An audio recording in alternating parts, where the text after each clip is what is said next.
Karena saya takut kelap-kelip tadi, ini bahaya ini kalau malaikat.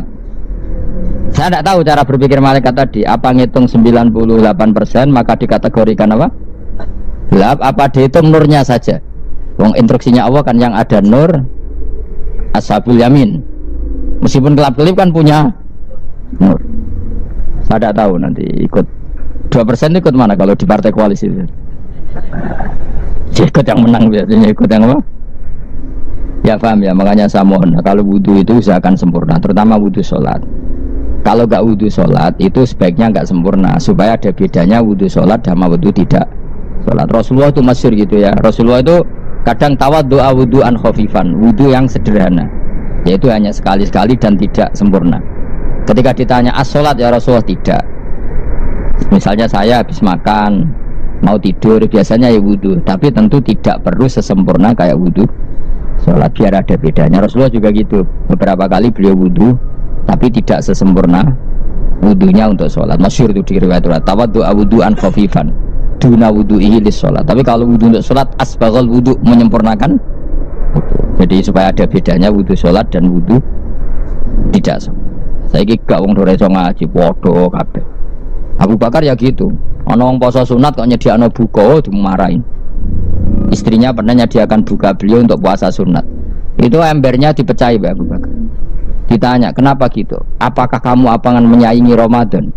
Jadi gak boleh memperlakukan puasa sunat kayak Ramadan. Ya biasa saja kalau puasa sunat tuh, wah ape membuka kolak opo. Ramadannya ya iri tuh, ini gimana kok saya disaingi ini. Jadi kabeh itu ada proporsinya, ada apa? Makanya megang Quran ya wudhu, megang kamu. Nah kabeh gitaran terus wudhu, pengiran tersinggung. Piye kok menjaga gitar wudhu? Jadi gak boleh kebaikan disaingi itu juga gak boleh. Bapak gue sergep wudhu sampai nyekel gitar. Ya, Quran tersinggung, wasem nih buka sembunyi kan. Malaikat panitia kan ya tersinggung. Kabeh itu kan ada proporsinya apa? Ada proporsi. Itu hebatnya Rasulullah. Jadi kalau beliau wudhu, bahkan wudhu itu wudhu li sholat sama tidak sholat itu. Misalnya sholat sunat tuh kamu mampu ngadeg boleh nggak duduk? Boleh. Kalau sholat fardu nggak boleh, biar ada bedanya. Fardu itu spesial, nggak boleh, harus berdiri. Kalau sunat pun harus berdiri. Fardu tersinggung, piye sunat kok nyaingi aku kan gitu kayak. Ya makanya sholat fardu wajib berdiri ya. Sholat sunat boleh duduk meskipun mampu loh ya. Nggak boleh sama. Sholat sunat pun harus berdiri. Berarti ada sunat menyaingi fardu. Ya jelas ya, jadi aturan main itu harus jelas, nggak boleh. Makanya Abu Bakar itu nggak mau kalau ada orang puasa sunat kemudian apa? Abdullah bin Mas'ud lebih parah, dia itu tukang nyuepeng orang yang selalu sholat duha. Makanya saya itu duha itu jarang, karena takut kena sweepingnya siapa? Abdullah bin Mas'ud. Itu ada orang khusyuk tiap hari duha, disweeping sama dia. Apakah kamu menjadikan sholat ini jadi fardu kok mbok lakoni bedino? Awas nampak lakoni bedino. Di era akhir duha dilakoni bedino. Perkara ini butuh duit. Mau itu kalau zaman Abdul Mas'ud kena sweeping apa? Karena berarti menandingi fardu.